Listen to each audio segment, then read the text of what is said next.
C'est le tour d'Olivier Jamet de l'IGN qui vient tout de suite nous faire une petite présentation. Je vous en dis pas trop, tout ce que je peux vous dire c'est que ça tourne pas rond. Jingle.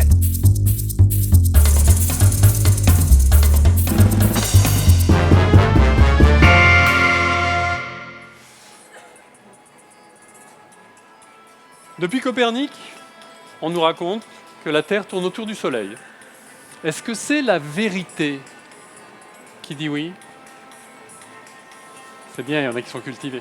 On va voir que c'est peut-être pas si simple. Moi, la question que je me pose, c'est qu'est-ce qui nous prouve vraiment que c'est la Terre qui tourne autour du Soleil et pas l'inverse? En fait, moi, je vais vous répondre rien. Et je vais vous montrer deux observations qui vont vous convaincre. La première, elle dit que la Terre est fixe dans le ciel. Et je vous promets, c'est une vraie observation. On parlait des illusions d'optique, donc peut-être c'est un lien. Hein. La deuxième, elle dit que la trajectoire de la Terre est à peu près rectiligne. Vous en pensez quoi? Bon, je voulais juste vous réveiller, c'est l'heure de la sieste. Évidemment, je provoque un peu. La première observation est faite de la Lune. La Terre est à peu près fixe dans le ciel de la Lune. Et la deuxième observation, elle regarde la galaxie. Alors le mouvement dominant, c'est la rotation de la Voie lactée sur elle-même. Et le dessin de la trajectoire était à peu près à l'échelle. Sur une dizaine d'années, c'est à peu près une trajectoire rectiligne. Évidemment, si je me mets au centre du Soleil, je vois la Terre qui tourne autour. Bon, mais il fait très chaud au centre du Soleil. Ce qu'on aborde ici, c'est la question de la relativité du mouvement. Vous en avez fait l'expérience. Le mouvement observé est relatif au mouvement de l'observateur. Dans le train, par exemple, vous êtes immobile et un voyageur sur le quai vous voit vous déplacer. Mais du coup, si le mouvement est relatif, je peux mettre la Terre au centre du monde, ou je peux mettre le Soleil au centre du monde, ou je peux mettre n'importe quoi finalement au centre du monde. C'est équivalent. C'est une question de convention. Ou alors, est-ce que la science nous dit qu'il y a une représentation qui est plus vraie que l'autre? On va essayer de creuser un peu. Qu'est-ce qui nous prouve vraiment que la Terre tourne autour du Soleil? En fait, on a une théorie, la gravitation. Elle est due à Einstein, on l'appelle la relativité générale. Je vais encore parler un peu de relativité. Et nous, dans mon métier, on utilise aussi une théorie beaucoup plus ancienne qui est due à Newton, mais qui est, dans beaucoup de cas, une très bonne approximation de la théorie d'Einstein. Newton, c'est le premier qui a unifié la chute des corps et le mouvement des planètes. C'était assez sympa. Dans mon métier, ces théories, on les vérifie tous les jours. Je vais vous montrer un peu parce que c'est quand même rigolo. Newton, par exemple, la chute des corps. Newton, il nous dit que si on lance très fort un objet, il ne va pas retomber sur Terre, il va se mettre à tourner autour et décrire une ellipse. Je vais vous montrer, non pas avec ça, je vais vous montrer comme ça. On va aller sur le plateau de Calerne. Et là, j'ai des collègues de l'Observatoire de la Côte d'Azur qui sont en train de tirer au laser dans le ciel. 1 mégawatt, hein, c'est pas rien. Et ils guettent des échos minuscules avec un télescope. Et ils tirent sur quoi? Ils tirent sur une boule de métal qui fait 60 cm et quand même 400 kg et qui vole à 6000 km au-dessus de nos têtes depuis les années 70. Et ils ne sont pas les seuls. Il y a une quarantaine d'observatoires dans le monde qui font les mêmes tirs. Et avec toutes ces observations, on peut mesurer la trajectoire de cette boule au centimètre près. Et cette trajectoire, elle vérifie la théorie. Et on peut faire ça avec plein de satellites, les Galiléo, la Station spatiale internationale, où notre ami Thomas Pesquet est monté, ou d'autres. Toutes les trajectoires sont celles qu'on attend. Et quand on regarde de la Terre, parce que la Terre tourne sur elle-même en même temps, c'est assez joli quand même. Donc enfin bon, Newton, ça marche. Mais Einstein, ça marche aussi. La théorie d'Einstein, elle prédit un effet assez extraordinaire, dont on a un petit peu parlé en relativité restreinte, qui est un effet sur le temps. Si je prends 2 horloges, que je les mets à la même heure au sol, que j'en monte une dans l'espace, celle de l'espace va aller plus vite que celle du sol. C'est un effet infime, mais c'est extrêmement important dès qu'on fait de la mesure. Vous prenez un GPS par exemple, un GPS il envoie un message hyper simple, c'est facile à comprendre le GPS, il dit « Coucou, il est telle heure, je suis là ». Et moi avec ma montre, je reçois le message et je dis « Tiens, la différence d'heure s'étend, donc le temps de trajet s'étend, donc la distance s'étend ». Et quand j'ai plein de distance, je peux dire où je suis. Si on ne corrigeait pas l'effet prédit par Einstein sur l'écoulement du temps dans les horloges GPS quand on fait ce calcul, on aurait des distances qui dériveraient de 13 km par jour. Et vous, quand vous regardez votre téléphone et que vous regardez où vous êtes, vous voyez bien que ce n'est pas le cas. Ça marche. Einstein, ça marche aussi. Il y a beaucoup d'autres preuves. Je ne vais pas en parler parce que là, c'est un peu moins mon métier, la déviation de la lumière, les trous noirs, etc. C'est très, très joli. Donc on a des bonnes théories. Donc finalement, si les théories prédisent bien le mouvement et si on a des bonnes théories, la Terre tourne autour du Soleil par rapport au Soleil. Mais qu'est-ce qui m'empêche de dire, finalement, avec les mêmes observations, je peux penser que la Terre est fixe et que c'est tout l'univers qui tourne, finalement. Vous allez me dire, il est fou celui-là. Dans la vie courante, on voit bien que quand ça tourne, on le sent. Hein. Si vous prenez un virage un peu serré, vous la sentez, la rotation. Hein. Donc la rotation, ça a quand même l'air absolu. Bon, c'est pas si simple. Newton, il va dire, ouais, ok, c'est absolu. Pour Newton, l'espace est absolu, on se déplace dans l'espace, on tourne par rapport à l'espace, la rotation c'est absolu, la Terre tourne bien autour du Soleil. Pour Einstein, je vais être un tout petit peu plus nuancé, quitte à me faire critiquer par mes collègues peut-être. Dans la théorie d'Einstein, on tourne bien dans un espace, mais c'est un espace qui est extrêmement lié à la matière. Du coup, il y a plein de scientifiques qui disent en fait on tourne par rapport à la matière et donc par rapport à la matière de tout l'univers. C'est grand l'univers. Et du coup, il y a même quelques scientifiques, je ne sais pas si c'est la majorité ou pas, on fera un sondage, qui disent mais si tout l'univers tournait dans un entier, en fait on ne pourrait même pas le mesurer, on ne le sentirait pas.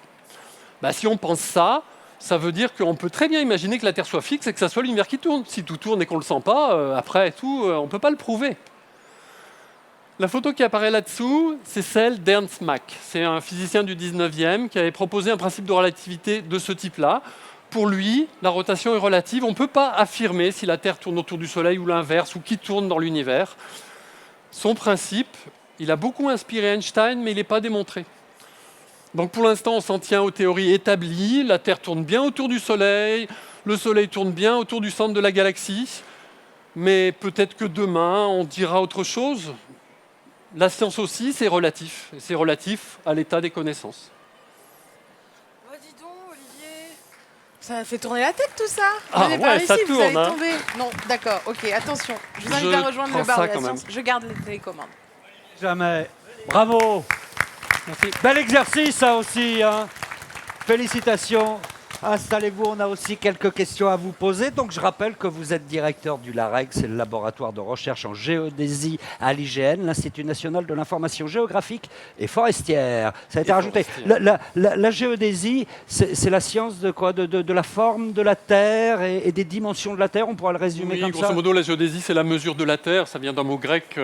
En fait, au départ, les géodésiens, c'était des arpenteurs. Hein. C'est le problème du cadastre. Il faut bien mesurer pour que les gens soient bien rétribués en fonction de leurs propriétés.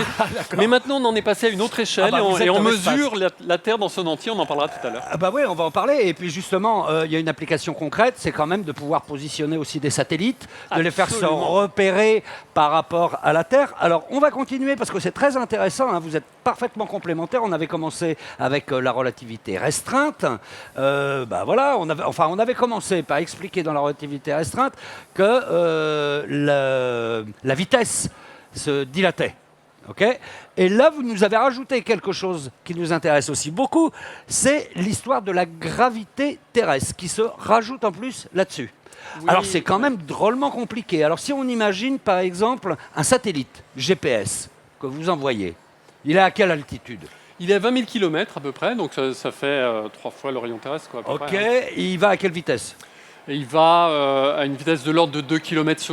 Okay, c'est tout petit par rapport à la vitesse de la lumière. Hein. L'altitude, ça nous permet de calculer la gravité qui s'exerce sur lui par rapport à la Terre. La vitesse, vous venez de nous la donner, ça permet aussi. Alors, en gros, il perd combien de temps, ce satellite, ou il gagne combien de temps entre les deux ? Est-ce qu'on peut faire un calcul, même, je ne vous demande pas la précision, mais pour nous donner une idée. En gros, moi je dirais qu'en relativité restreinte, il gagne rien du tout, quasi, parce qu'on est dans des vitesses très très faibles par rapport à la vitesse de la lumière. Et l'effet de la gravitation, par contre, ça lui fait avancer de l'ordre de 45 microsecondes par jour. Olivier Jamais, est-ce que le satellite, quand il passe au-dessus d'une montagne, il ralentit par rapport à quand il est au-dessus d'une fosse océanique? Une très haute montagne. Alors, l'Himalaya. La vérité qui se ressent l'Himalaya. directement. Alors, les GPS, ils sont quand même un peu hauts pour être sensibles à ces effets. Par contre, les satellites les plus bas, hein, quand on observe la Terre, par exemple, quand on fait des images, on a des satellites qui sont plutôt à 600, 1000 km. Et ceux-là, effectivement, ils ressentent l'effet des montagnes et ils vont ralentir quand ils passent sur les montagnes et accélérer après. D'accord. Alors on en revient à notre raisonnement, on n'est pas allé jusqu'au bout. Vous m'avez dit qu'avec la gravité terrestre, c'était quoi? Plus 45 secondes Microsecondes. Microsecondes. Et par non, jour, non, excusez-moi, 45 microsecondes. Et avec la vitesse, on perd... Moi, je dirais rien, négligeable. Bon, rien, Ouais. rien, négligeable. Donc il y a un décalage. Donc ça revient à ce que vous expliquiez tout à l'heure dans votre sketch, je peux appeler ça comme ça. Ok, c'est comme ça que vous vous êtes retrouvé à Fos-sur-Mer à passer vos vacances alors que finalement vous vouliez aller dans les Calanques. Le micro, s'il vous plaît, de Roland. S'il y a un décalage de, disons, 40 microsecondes par jour, la lumière parcourt 300 mètres par microseconde. 40 microsecondes, ça fait 12 km de décalage par jour. J'adore les calculs avec Roland Donc, Leroy. Moi, c'est lui, vachement il vite, a hein, dit 40 calculer, microsecondes, lui, il a dit 10 km, ça va. Donc ça va, c'est cohérent, c'est-à-dire C'est cohérent, qu'on c'est à peu peut près- perdre. c'est ce qu'on corrige, ouais. Si on n'arrivait pas à corriger, on perdrait ça à peu près en 24 Eh ben, heures. oui, on en fait, perdrait. on serait incapable de se servir d'un système de positionnement, oui, c'est absolument. Et comment on fait alors pour repositionner, pour synchroniser? Eh ben, en fait, on connaît la dérive des horloges, donc on sait que le temps que donne le GPS n'est pas le temps de la Terre. Et on a la correspondance parce qu'on connaît la vitesse d'écoulement du temps sur les GPS Ouais. et la vitesse d'écoulement sur la Terre. D'accord. Donc, il y a en une- gros, on fait une correction d'horloge, hein, comme quand vous êtes entre Paris et Tokyo, vous faites une correction d'horloge, Ouais. parce qu'on n'est pas dans les mêmes lieux. Là, on n'est pas dans les mêmes champs gravitationnels, donc on fait une correction sur l'écoulement du Mais temps. cette correction, elle se fait, j'ai du mal à imaginer, elle se fait automatiquement? Oui, les comment on logiciels fait? prennent cette correction en compte. C'est pas quelqu'un qui tous votre les té- jours non, va votre- remettre Il la n'y a, montre à pas, l'heure de... y a pas un petit nain dans votre téléphone qui dit ah mais mince, on a oublié de corriger le. Voilà. Ah, Donc effectivement, il y a des logiciels qui font ça très bien. D'accord, très bien. Est-ce qu'il y a des erreurs parfois qui peuvent se produire? Oui, il y a des erreurs parce qu'en fait, on parle des effets de la relativité parce qu'ils sont extraordinaires, hein. On a parlé de voyager à la vitesse de la lumière et que le temps s'arrêtait. Si vous êtes dans un trou noir, le temps s'arrête aussi, hein. Donc il y a des effets extraordinaires. Mais cela dit, il y a plein d'autres effets, hein. Les horloges qu'on envoie sur les GPS, c'est des systèmes construits par les humains, hein. Elles ne sont pas infiniment précises. Donc elles dérivent aussi d'à peu près 10-15, donc elles dérivent moins que la correction relativiste, mais elles dérivent quand même. Donc D'accord. on corrige cette dérive aussi en contrôlant les positions des satellites régulièrement. D'accord. Dérive très faible hein, quand même, hein. Juste Ouais. pour dire, Oui, 10-15, c'est 10 beau. 15, ça hein. veut dire elles perdent une seconde tous les 300 millions d'années. Bon, Oui, ça non, va, non, mais- c'est pas de la merde dans les horloges. Non, qu'on mais met quand les même, GPS. oui, c'est pas les horloges C'est de la guerre. grande classe. Mais Non, mais vous avez évidemment, remarqué... Il n'y a pas d'action chez eux. c'est pour Non, mais ça, vous avez hein. remarqué quand même la précision des scientifiques. Et pour revenir là-dessus, parce que nous, on te a remercie. tendance un peu à vulgariser. 10-15, c'est pour ça, c'était pas C'est vrai qu'on ne voit pas ce que ça veut dire. tu vois. Mais il y a les horloges maintenant, même encore plus précises, les horloges dites à fréquence optique, qui vont dériver de 10-16. Ça veut dire, cette fois-ci, c'est une seconde tous les quelques milliards d'années. Alors, Et ça, ces horloges c'est- sont si précises que celles qui sont posées, si vous posez une horloge, là on parle de GPS, enfin, des altitudes 20 000 km, mais vous prenez deux horloges atomiques posées par terre là, vous en prenez une, elles sont parfaitement synchronisées, parfaitement. Vous en prenez une, vous la montez, et vous détectez la désynchronisation qui résulte de l'élévation de 1 mètre. D'accord, on sait mesurer la différence de hauteur entre deux horloges par leur désynchronisation des différences de hauteur de l'ordre du mètre. Vous donnez la qualité de la précision qu'on sait faire. Autrement dit, on pourrait faire un altimètre qui mesure la désynchronisation de l'horloge atomique que vous avez dans la poche et qui vous donne l'altitude Uniquement par l'écoulement la du- désynchronisation. C'est pas ça qu'on fait en pratique, mais on Aujourd'hui, pourrait c'est faire ça. c'est un peu encombrant aujourd'hui, hein, encore. Mais... Bravo. Merci pour ces explications.